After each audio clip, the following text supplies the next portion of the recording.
Hi, welcome back to Working Class Podcast. I'm Ime. I'm Didi.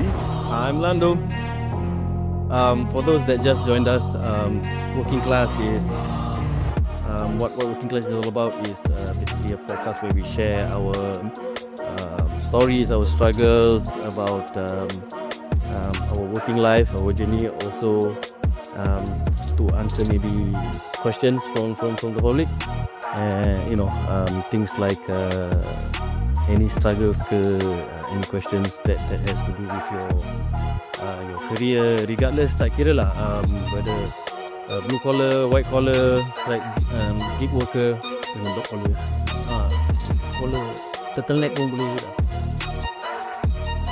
So yeah, basically we want to share based on our experiences and hopefully add value lah to the community.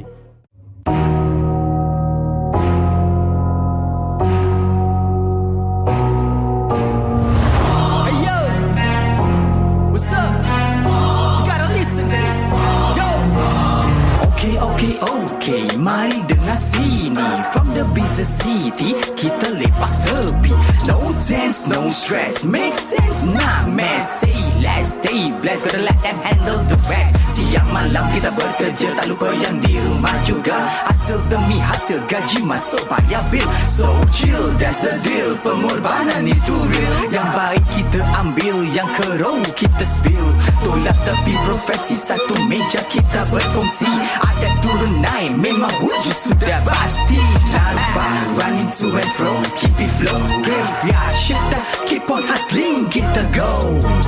Okey semua, korang dah ready? Ada mereka yang sedang menanti. Pay attention, ambil tempat duduk, jangan bising, jangan tension. Cause now, class is in session.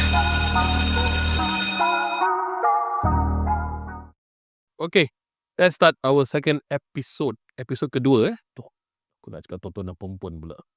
Okay, class in session right now. Okay, episode kedua. Tadi kan dengar aku membibil, aku menyanyi kan tadi. Sekarang kita interview Encik Lando pula Encik Lando kita ni Lando interview him.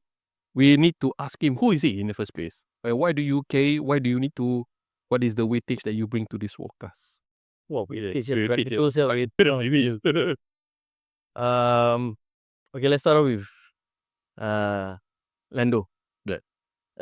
Lando is basically just a nickname given to me by one of my colleagues last time. Normal lah, usually orang panggil Lan, but tak tahu pasal dia ni satu Syafiq ni, dia panggil aku Lando. So the only Lando I can relate to is kau tu yang German actor tu yang German actor? Which German actor? Aku tu F1 driver, Lando Norris je tahu Lando Norris. Lando Norris. Aku lupa lah tu. German actor.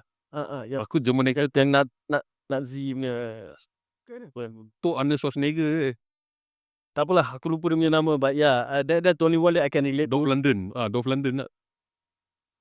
Dulu badan dia sapau macam Dolph Lundgren. Yeah.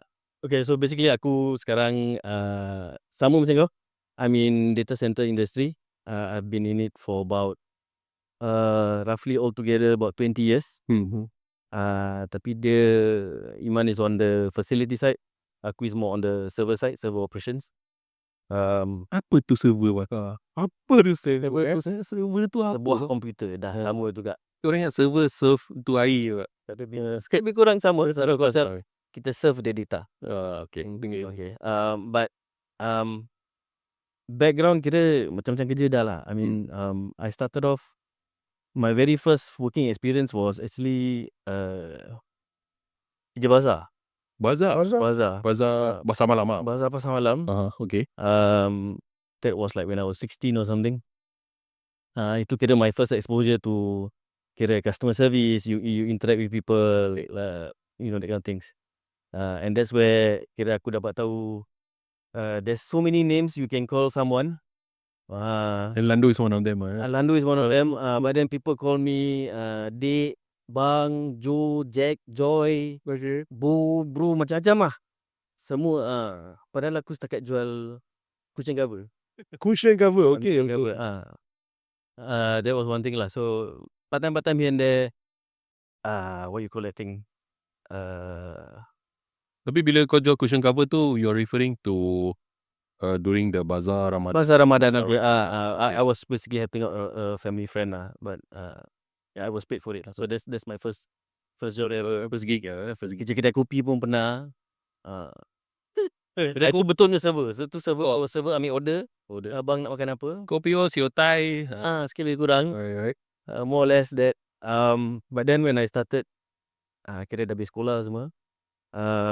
First full-time job was in IT. Aku buat more to help desk, service support, customer support, pindah-pindah office. Cakap pindah office. There's this. I mean, my friends know aku study in IT. So, there's this one part aku tengah tunggu, lepas NS aku tengah tunggu nak pergi Australia. And then one of my friends was working Harvey Norman lah, delivery lah. Dia call aku, free tak? Boleh tolong? Nak tolong apa? Ada customer order PC lah, tapi aku tak terpasang lah. Dia takut pasang salah. Okay. So, I was like, okay lah, sembarang. So he just pick me up by the side of the road, ikut lori dia, go to this customer's house. Aku pasangkan PC and everything. Sabar. Itu part bila cakap pasang PC tu. Tu PC pasang kira kotak kosong itself or dia dah pasang semua nak connect wire? Nak connect wire je lah. Because he bought like a whole load of stuff lah, like scanner, printer lah, apa semua. So you want to make sure everything is set up. I didn't know they had that service, so aku tolong pasangkan and everything. Then at the end of the day, takkan aku nak balik gitu je kan. So aku ikut lori. And then bila balik, they gathered at this car park ke apa ke. Then aku rasa that's where orang kasi gaji lah. So kasi gaji, then boss tengah kasi gaji. Sekali nampak aku tengok dia ni budak mana ni? So, siapa ni? Then my friend said lah, kawan lah, tadi dia ikut pasal. Boleh kerja? Then my friend main cakap okay je. Aku diam je lah. Then he's like, besok nak kerja tak? Nah, besok nak. Tu berapa keping tu dia kasi kau tu? 50 je. 50. Macam banyak kan? Macam banyak. Tentu kira So 50 kira banyak. Think during that time 50 for 16 years old dulu So aku just follow there lah. So that was my first entry to so-called logistics. Then somewhere down the line aku pun ada involved in logistics. Warehouse kat UPS. So I was involved with one of the kira macam third-party vendor. So macam-macam lah kat. Tu kira kan macam ni dulu kira kan kau ni abang logistik lah. Abang logistik, abang lori. Pagi nak ada tu apa? Secangkir kopi. Kopi ada, macam-macam lah, macam air ada. So we were at the Alps Airport Logistics, warehouse dekat Changi. So also with the delivery. So I was involved in that for on and off for about 14 to 18 years. Wow. Lama juga. I mean not full time lah. Tapi during that period of career lah, in career is about 14 years lah. It was more like full time for about 5 years. Then on and off, tolong ada, took over pun ada, manage the business pun ada. But then when I saw like same like you, I needed something more stable. Because aku tengok macam like the people who are already in the industry macam the health were affected. Like very long hours, balik lambat, kau masuk like 7, 8 and then you finish work 9, 10 PM. So there's more than 12 hours driving on the road. And I thought I want to shift back to data center lah. Because for me, I already started in TC before. So I wanted to go back to data center because I feel like that's the line yang pada aku very resilient lah. Like we said, the other time COVID orang semua tak kerja, but we still had jobs. We were considered frontliners juga. Everybody was going online. Everything needed to be online. So yang orang tak perasan actually most bila orang cakap online, cloud semua, they still have a physical presence, which is in data center lah. But that was when you were in data center. I mean, when you were saying that you were in logistics, then and this is the part where it confused me in the sense that data center, then you want to go back to data center. I mean, it's somewhere in between. You did work in logistics. Yeah. logistics. But that was quite long, macam for 18 years. Yeah, because okay, actually part logistics tu it started off macam pasal dulu data center kerja shift kan. Kita shift 24/7. So bila off day tu ada members time tu macam kita cari duit extra lah. Kerja part time. Then we were of the marrying age. Nak simpan tu duit gambar lah konon. Okay, aku okeykan aje lah ikut kerja. And then somewhere down the line that company that I was working with grew. Or the customer wanted us to grow with them, like, oh, can you provide this, can you provide that. But then the owner sort of macam didn't want to deal with the hassle. Okay. I mean, they felt that they didn't need to expand the scope of business. No lah, because the not to say that he was running it wrong, it's just the way he was running it was more like dia cari part-timers, close friends. And nanti orang tak boleh kerja, tak boleh datang. So operations was quite bad. So it was difficult for him to expand. Okay. So dia tanya, kau nak tak? So then I thought, okay lah, why not give it a try. So I technically took over from him along with a couple of my friends, 2-3 orang. So we ran the show lah. But during the period when you were in logistic business, was it difficult getting hired to hire people? Oh yes, susah betul. Even then I think this was early 2000. It was difficult to get people, especially locals, to work. I had to at some point get foreigners, I mean Malaysian lah.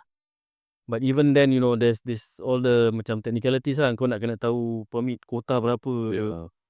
So that was where I learned a whole chunk about business and about operations of a company. So aku nak kena belajar payroll macam mana, gaji macam mana, CPF macam mana, that thing. So we went, I attended diorang punya classes and everything. But this was still, aku tak full time on the job. Aku setakat betul-betul kira macam bos-bos lah konon lah. So I showed up early in the morning or just to make sure everything is okay. Then I went on to do my stuff. But then I did focus. I tried to expand and make this work into full time for about 5 years. And then I changed plans again. I thought, okay, tak apa, I let the people who are working for me kasi diorang take over. This kind of thing. So I went back. That's why I went back to data center. I just kira remotely guide dorang lah. Kau kerja nak kena gini, interview nak kena gini. But what was the pulling factor that this working in a data center for you? That you didn't want to sway to logistics instead, but you felt that I still want to stay in data center, no matter. Okay, the thing yang sama is like both of them are 24/7. Yeah. But I feel dia ada macam resilience when anything comes up. For instance macam like economic crisis ke apa ke things. There are some IT normally affected. You see people getting retrenched ni semua, but normally those are not data center punya orang. Yeah. Because they still need people on the ground. No matter kau pakai AI ke robot ke apa ke, they still need eyes, hands and feet on the ground itself. So and not to put down any of our foreigner friends ke apa ke. But data center walaupun memang ada bukan tak ada, there's like a cap to it. Like because of certain customers they need security clearance. So kau nak kena have some locals there. Okay. So I feel like it's not macam IT portion macam kau nak programming ke apa this kind of thing, which we know are heavily influenced by the people from India, from sekarang dah banyak Myanmar, a lot of foreigners. Now they are following you. A lot of They are catching up with the programming portion. China, yeah. So, a lot of foreigners. So DC is where I feel macam kita ada chance lah. We have a more or less level playing field. That's why I so-called went back. I chose data center when I went back to IT. And then during COVID, aku dapat kerja baru. Oh, okay. Which was surprising. Dalam Kerja baru. dah by that time COVID juga. I mean, yeah, like you said previously, a lot of things we cannot share. I can't even say who my customer is. But yeah, we were growing at that point in time. And alhamdulillah sampai sekarang. So right now I have close to 150 staff in my account. So it's the experiences that I go through interviewing, managing all the different type of the ages. I have like as old as 60. Okay. I even had one just officially retired 65 or 66. They extend setahun. Kontrak ni. They extend setahun. Lepas tu cakap, okay, I think it's time for me to go. So we just said goodbye to him last month. But backstory when I know Lando I didn't know he was in the same industry as me. Okay. We were meeting we were talking, but we never talk about work. We seldom lah, we don't talk about work. My initial thought of that, he was still working in the logistic industry. I was still thinking, he was working in the logistic industry. Okay. Then because I didn't have anything to talk for logistic industry, I just kept quiet. So we also talk about other things, Then one day I think I did ask you, No, you shared you were changing job. I was changing job. Then I was like, huh? Data center? That's where the we got closer lah, because like you said, we don't really speak about kerja. Pasal nanti orang susah nak relate. Okay, Susah faham dah. susah nak relate macam apa sahaja ni kerja. So the good thing is that even though I'm on the server side, I still have like several departments who are involved in facilities kayak apa. So boleh relate lah, that kind of thing. And I think when apa tu, I saw that see you guys were in a podcast, right, previously? Yeah, you in a podcast. So What? I didn't know that. okay, whatever happened previously, My mind is all that. whatever previously, so I was like, we should. I gave him, some pointers lah. I mean, I didn't have any idea about podcast or anything, so I wanted. I had this idea which I shared with Iman. But we were holding that idea was very long. We had the idea. Actually, we were talking about it, but we didn't pushing it. We were still holding it. We were still pondering whether is this the way to go? Is this something which we wanted to do? And I felt that it wasn't the time. During the time when he proposed, okay, I felt that this was not the time. I think let me think it through first. Let me have some idea. Maybe we along the way, we can work things out. I wanted you guys to do it. Aku setakat nak tekong. Run with it. I give you the idea. Run with it. Go. But apparently something happened, and then itulah Iman panggil. And then okay, this is Here we are lah. yeah, here we are. Go back to you. But the main purpose of the main reason of you doing a podcast, what's the reason of you doing this podcast? Yeah, what's the intention like? Okay, it's the initial thought was kira nak share pasal data center and everything, because that's what we are in kan. I mean, aku tak nak cakap pasal benda yang aku tak ada experience. Yeah.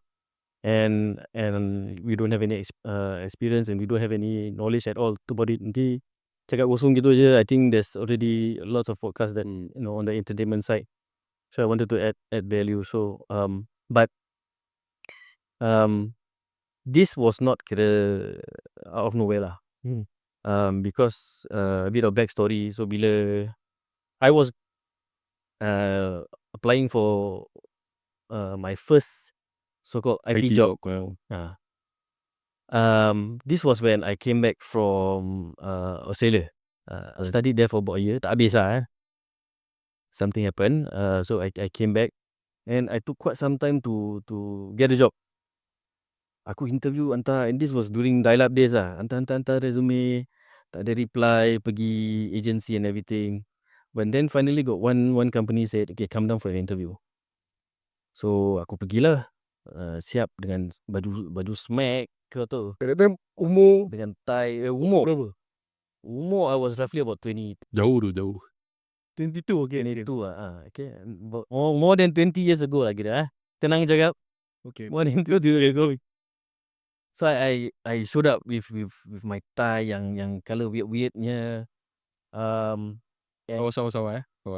Kau pergi interview pakai tie ke? Tak pernah. tak pernah. Aku pergi interview tak pernah pakai tie. Kau pakai tie okay, the concept is pasal bila aku tengah apply tu, kira macam IT apa. My whole mindset was like, okay, kau nak kerja IT, dalam office, pakai tie. Itu je lah kira. Itu dalam otak aku lah kira. Okay, interview at least pakai tie. So the concept of you working in office that you need to wear a tie that's your concept Yelah, okay. Dulu lah kan, dulu. Okay. The strange thing is the interview was petang. I think it was like 6 plus or 7 like that. After office hour. Atau office hour. Office hour. So a bit weird, tapi aku okay lah, layan aja lah, orang dah panggil kan.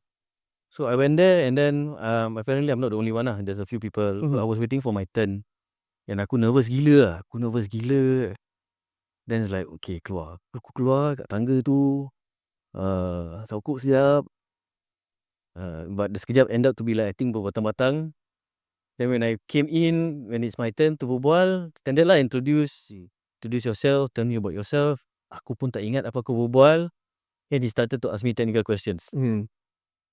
Aku rasa satu benda haram pun aku tak jawab betul. Okay. I was You still remembered what was the position that you applied for? help desk. Help desk, okay. Help So desk. what's okay for those lah to share lah. What's a help desk? What work do they do? Okay, as a help desk basically yang orang boleh relate is kalau kau ada apa-apa issue, you pick up your phone and ask, hey, I cannot print.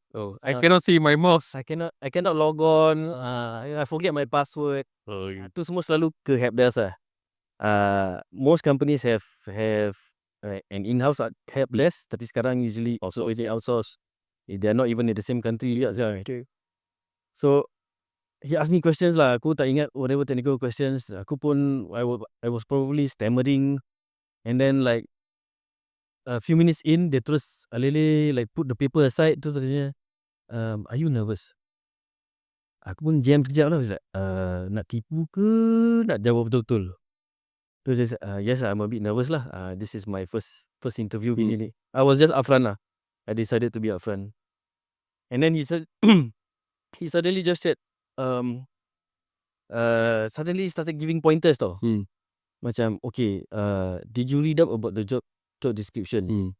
Do you know what is expected of this position? He just, you know, macam tanya cakap, okay, tak tahu, aku tak baca, aku tak tahu, I never prepared. I don't know what to look out for. So he give me pointers. Okay, you should read up about the company. You should read up this. You know, you should prepare some questions.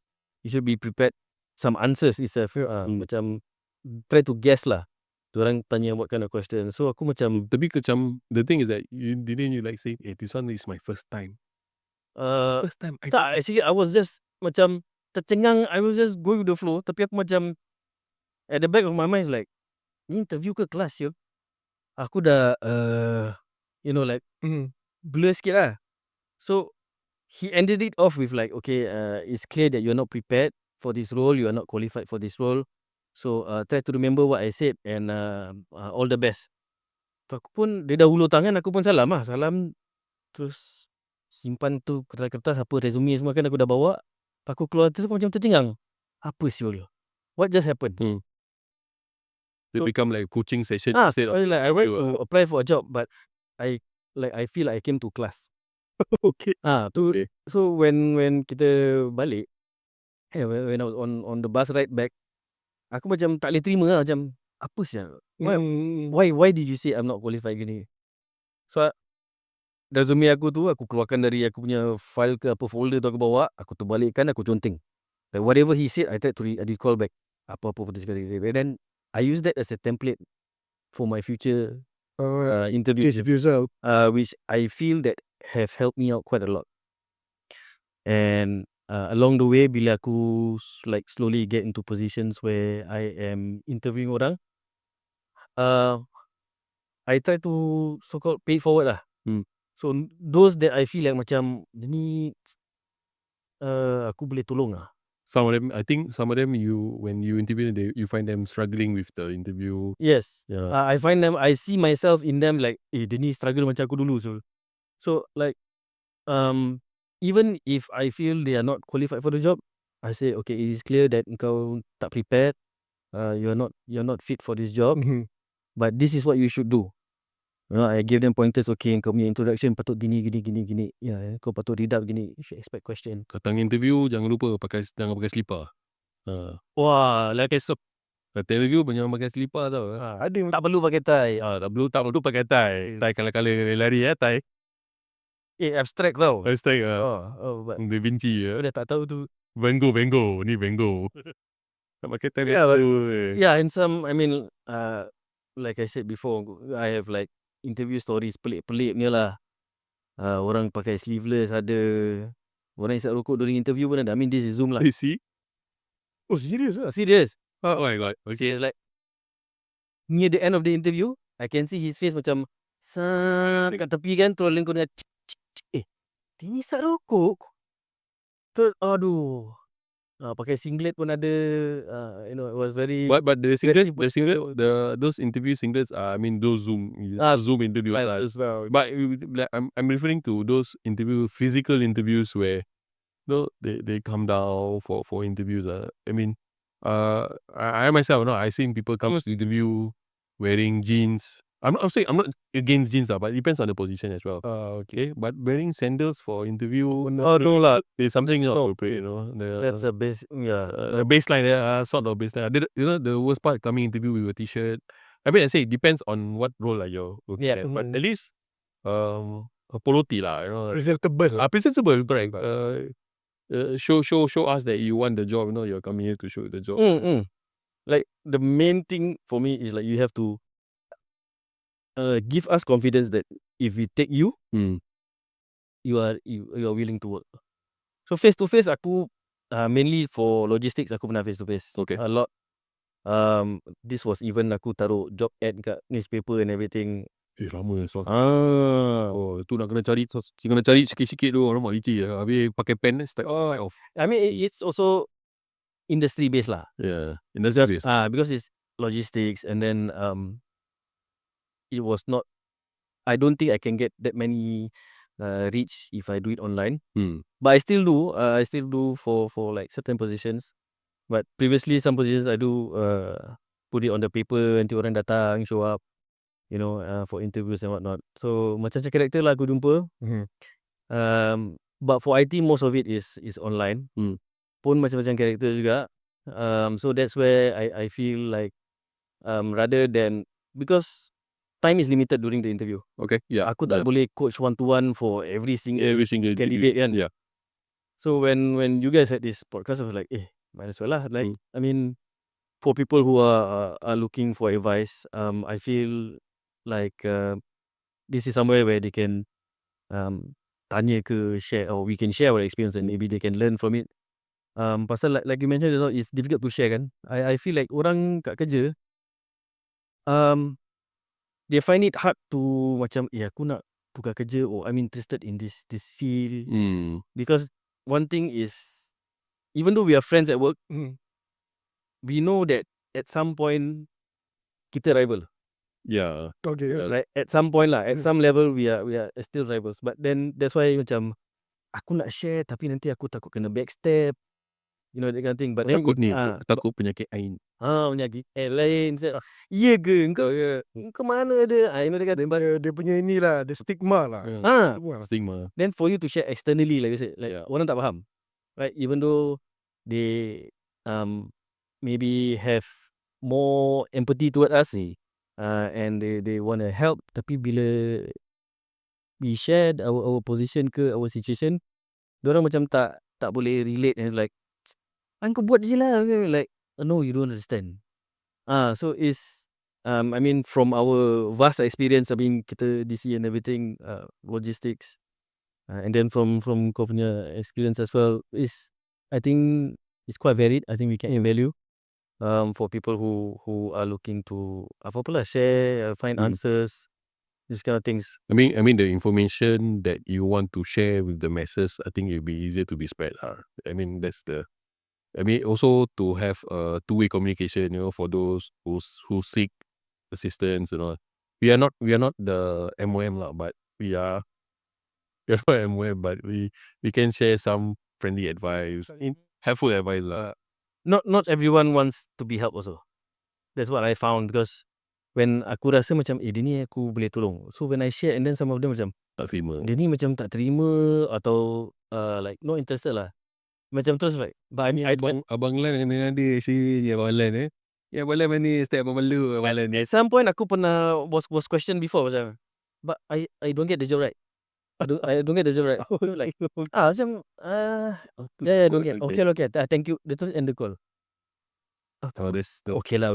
Suka hati lah. Like, so that's when like, okay, some people just don't want to be helped. So at least this is a platform macam bukannya kita shoving information down your throat, but it's like, if it happens to be useful, Why not? then Why not? Yeah. Exactly. Okay. We come to the closer for the end of today's episode. The story of Mr. Lando here, sharing his vast experience and his story of why he's in this industry and why we doing this podcast. Okay, we'd like to say thank you to our sponsors. Of course, the Keep It Clean, car, motor, bicycles, and car, motor, bicycle spa specialist, interior and exterior auto detailing. Pamper your vehicles with their exceptional grooming detailing services. They are located at S9 Building 55, Serangoon North Avenue 4, 04-06. You can find them on Instagram. Just type in neat.keepitclean. You can find them on Instagram. You can DM them. You can come down even to their. But do make appointments. Yeah, I do advise. Last time I came down without an appointment, I kena tunggu lama pasal banyak berdiri lah, tu nak cakap. Okay. And of course, if you enjoyed this episode, please like, share, subscribe to our socials. Example, Instagram. Tadi abang cakap apa? Spotify. I lupa Spotify. Give a remark. Jadi sekarang Baik buruk apa negatif. That's the thing. Any feedback is feedback. Any comment is a comment. We will take it positively or negatively, but we will still take it. That's the thing that we want. Because the intention of this podcast is to share and to gain valuable, to hear from you also as well, from the people out there. You feel that you need to say something, but you don't have that avenue to or someone to share with. You can share with us. Just drop us a DM if you want to share your stories as well. I think I'm more than welcome to share your stories here in this podcast. And of course, again, we are the Working Class Podcast.